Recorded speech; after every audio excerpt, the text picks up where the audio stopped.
What is going on, guys? This is Skyhound, also known as Geek Detective Pierce.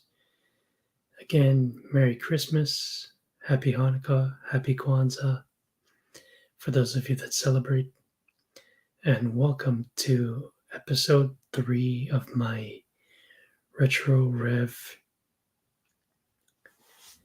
I guess I'd say channel, or in this case.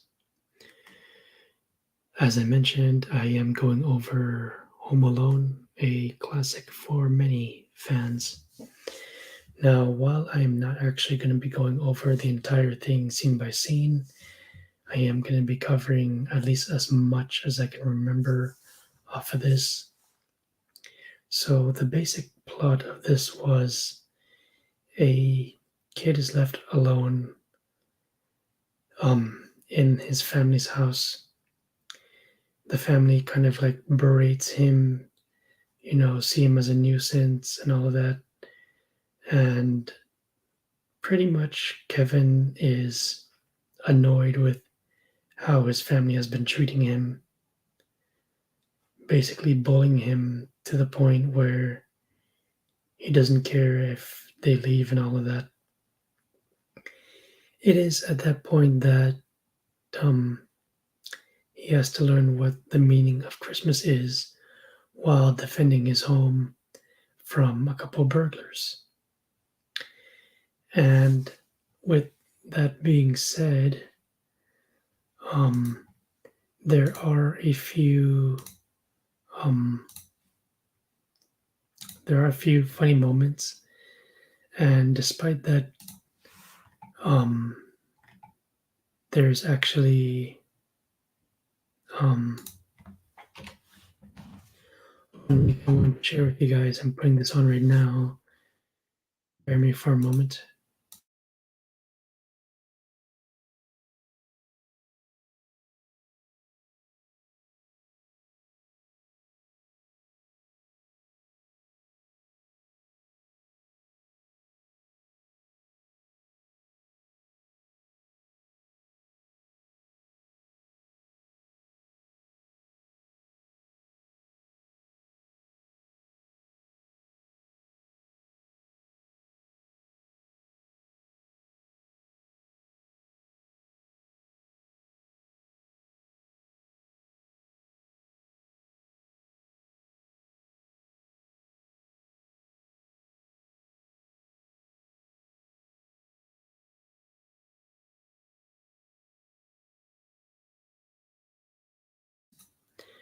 Oh yeah, before I forget, there's another little thing I want to mention. Rip John Candy. And for those of you who are familiar with his work, he also got to work with Macaulay Culkin in another film. But the only other film that I remember seeing Mr. Candy in was Disney's Cool Runnings. And I do admit that I'll try to cover that at some point, but since I did give a quick summary of the film, I want to point out that one of the actors that actually played um, one of the burglars, I recognized him in another film before I even watched Home Alone. And for those of you guys who are fans of Michael Jackson, likely know him in the film Moonwalker as Mr. Big. If you know who I'm talking about, you likely recognize the face.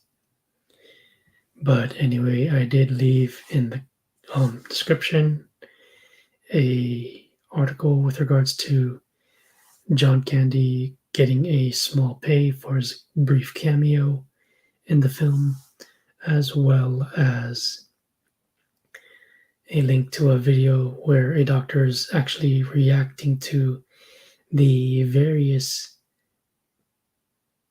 injuries that are sustained by the burglars. despite how painful it is and realistically, damaging it is from a medical perspective, gotta say kudos to the stuntmen that actually are, dealt with the injuries, and also respect to some of the actors who play the burglars in the film. But yeah, it starts off with Kevin's family and them prepping for their trip to Paris, and unfortunately, the relatives don't you know take too well with Kevin, and he pretty much voices out his frustration that you know all he's been doing is berating me and don't see me as a family member. And at first, by the time he wakes up, Kevin is ecstatic that um his family isn't around. But over time, when a couple of burglars target the house, that's when um the mother has a bit of guilt leaving him alone, and eventually Kevin has to defend the house from the burglars,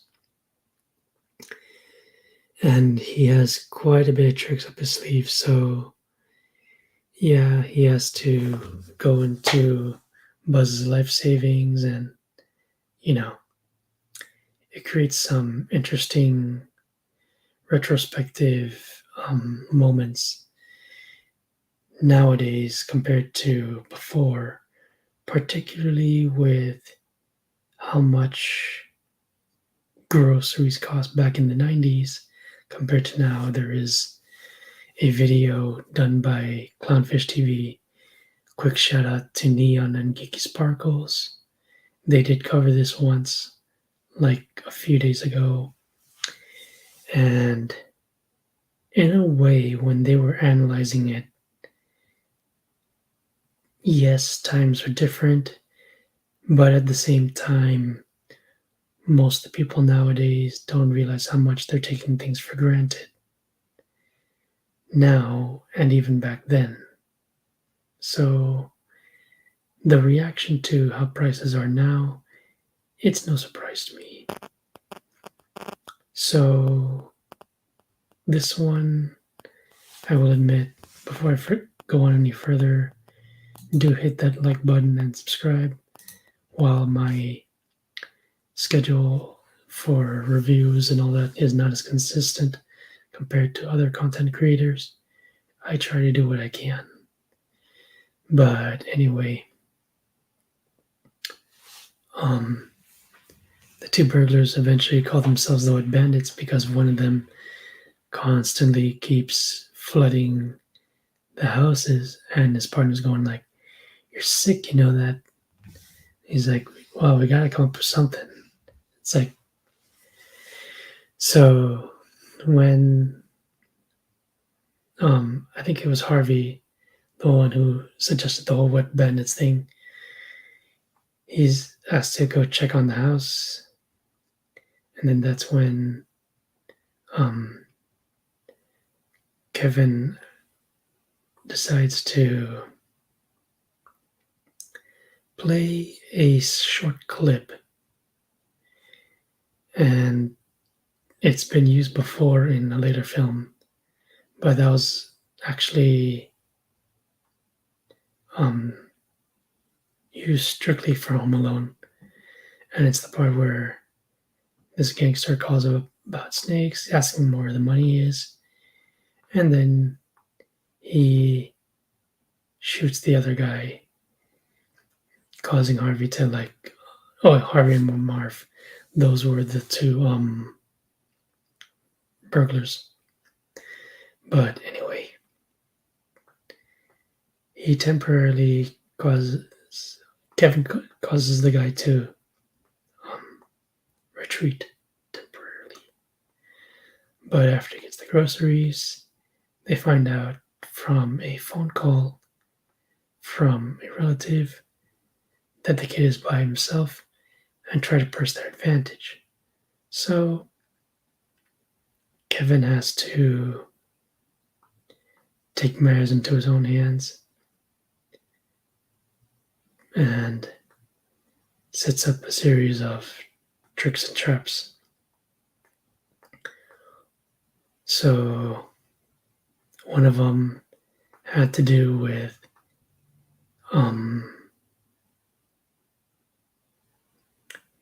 heating up the doorknob. Another one was using, like, I guess I could say, like, sticky tar. And then one of the steps in the basement has a nail. One moment.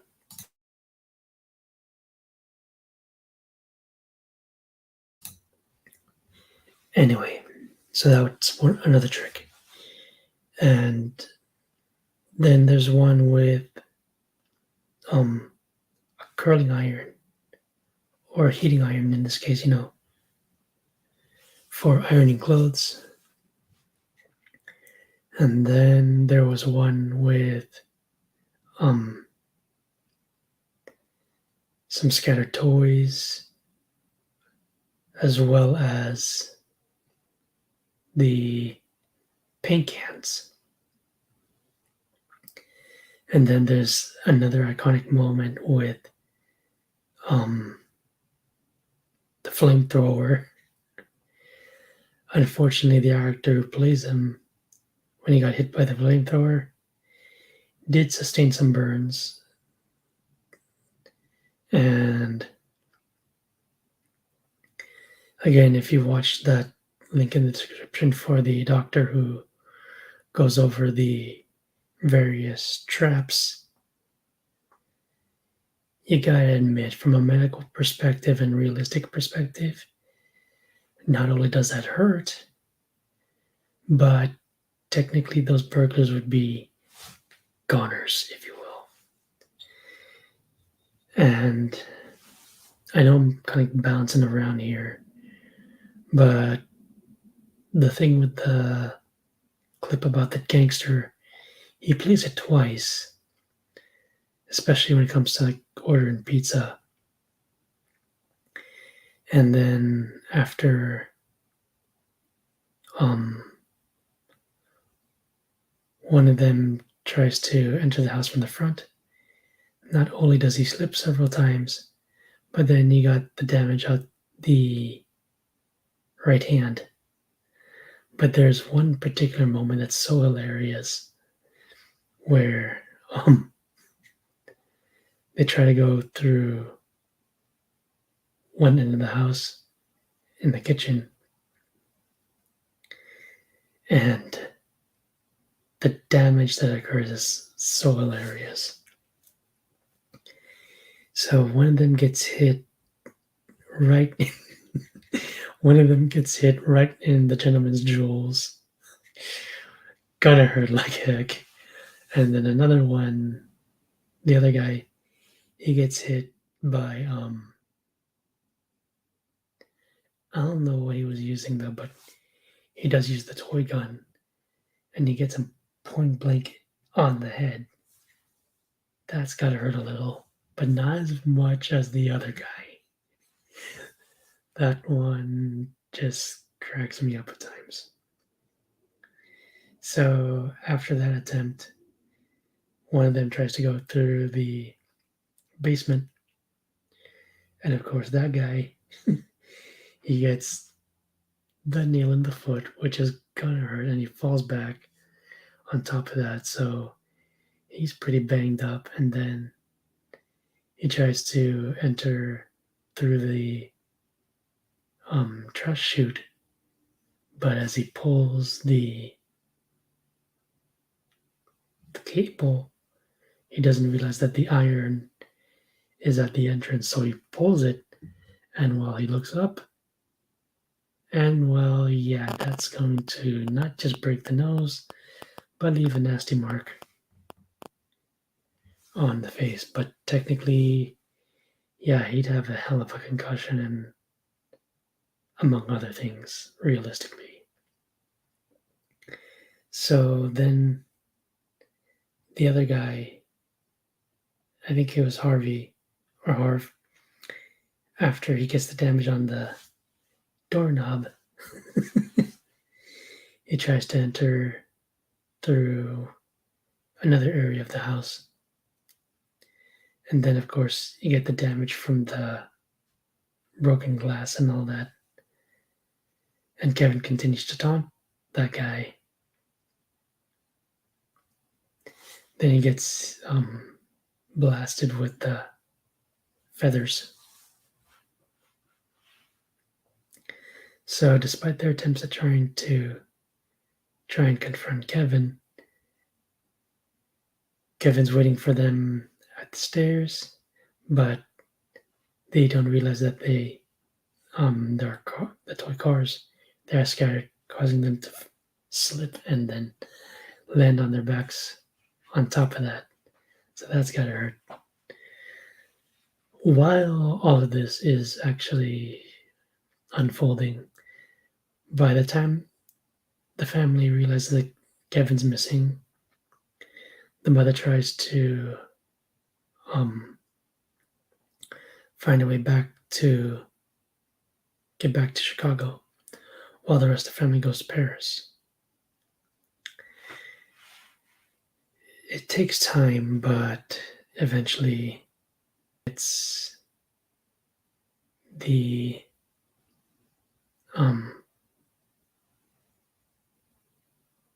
offer by one of the polka band members, played by John Candy, God rest his soul. And one of the other moments, after Kevin manages to thwart them a few times, going back to the burglars breaking into the house,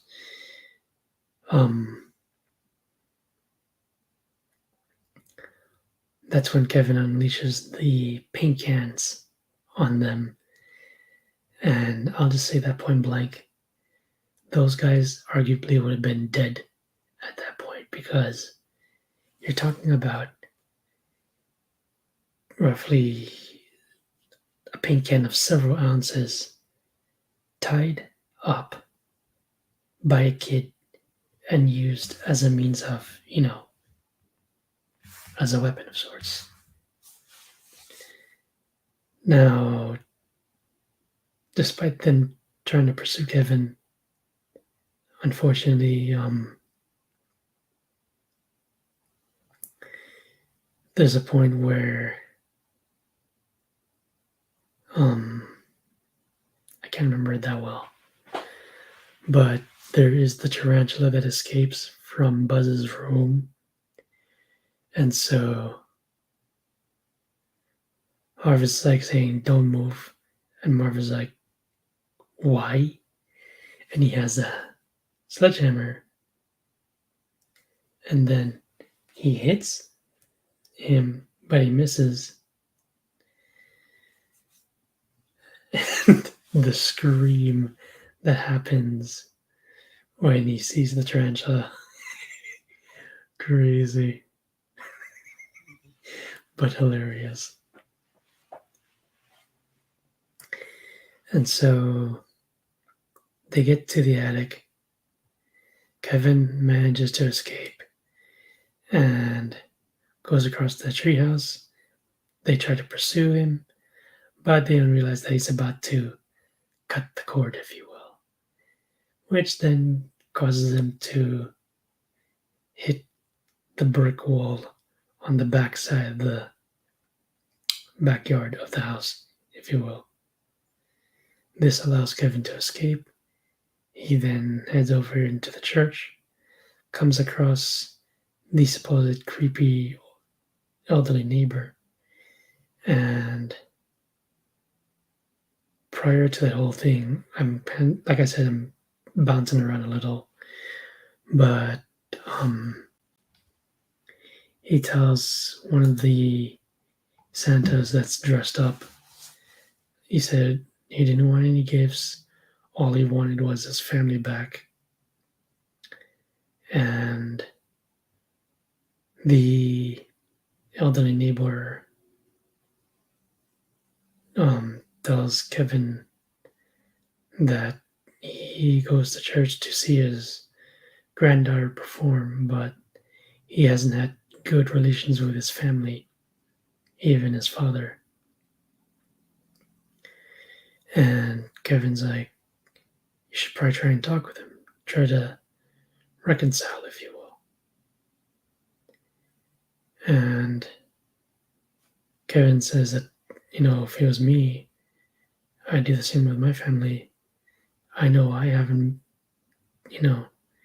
been as forgiving towards them, and they blame me for silly stuff, but still I try. And so by the time he goes back, he knows he can't go back to the house because he has to try some other means of trying to thwart the burglars. However, the house that he goes into the basement, is flooded, and that belongs to one of the relatives. However, by the time he goes back, the bandits already beat him to the punch, and they're about to try to dole out some punishment on Kevin. However, he gets saved by the neighbor. And eventually, the burglars do get arrested after Marv actually causes the houses to be flooded and all that, so that's an obvious takeaway. And so Kevin manages to go back to the house, and by the time he wakes up, the mom comes back, happy that he's around, and then the other family members eventually come back, and Kevin obviously gets his wish. And of course, it's snowing at that point. So, yeah, like I said, I'm just bouncing around on this film since it's been a while since I've watched it. I wasn't going to try to go scene for scene, but I did roughly summarize, what went on with the traps. And in a way, I guess Kevin eventually understood that, family is important. Despite the fact that, they bully him and all that.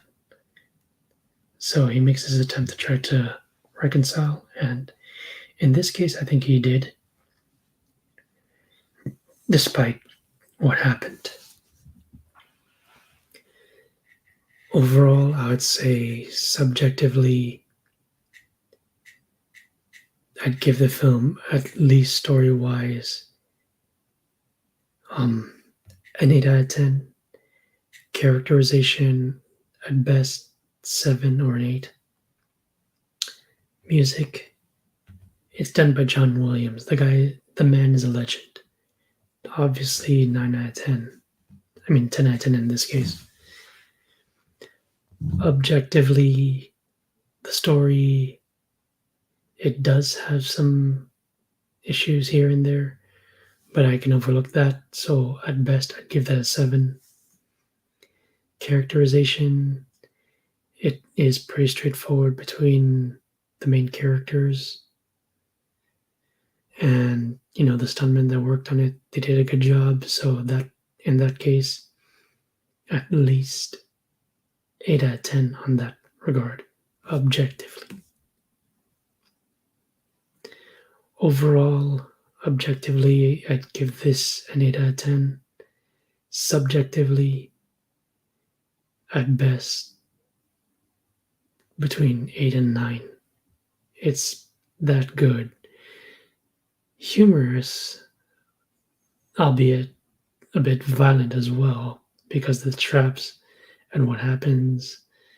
But, as a kid, you're laughing your head off, and yes, it's comical.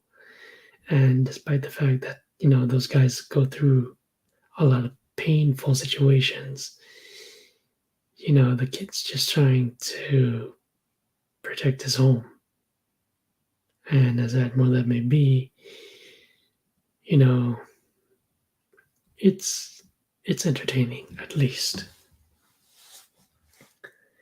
But with that said, I hope you guys enjoyed my rough summary and analysis of this classic, you know, um, comedy slash, I guess you could say, action Christmas film.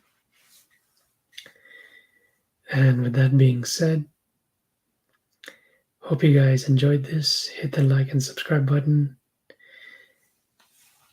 Just to let you guys know that episode 4, I am going to be revisiting Angel Grove once more. And like I said once, I did go over this with Orange Hat. So yeah, I'm gonna be going through Mighty Morphin Power Rangers pretty quick since I've seen it so many times. But then again, I know there's likely those of you who have never watched it and, likely didn't grow up watching the Saban era, likely grew up watching the Disney era from Wild Force all the way up to RPM. I get that. As a Ranger fan, it's a guilty pleasure of mine. But yeah, I'm likely going to be going over that over the weekend on Saturday. And then come New Year's Eve, I am going to let you guys know I will have a special guest that I'm going to be reviewing. Not just the film itself, but also a TV show that he was a part of. 2 TV shows, in fact, because he was a stuntman on Mighty Morphin Power Rangers, as well as the film, and he was also on the show WMAC Masters. If you guys have been paying attention to the community post that I put, you likely know who it is. And with that being said, hope you guys enjoyed this review. This has been Skyhound, also known as Geek Detective Pierce. Again, Happy Kwanzaa, Happy Hanukkah, Merry Christmas to those of you guys who celebrate it. Stay safe, stay sane, and hope you guys have a great Happy New Year. Peace.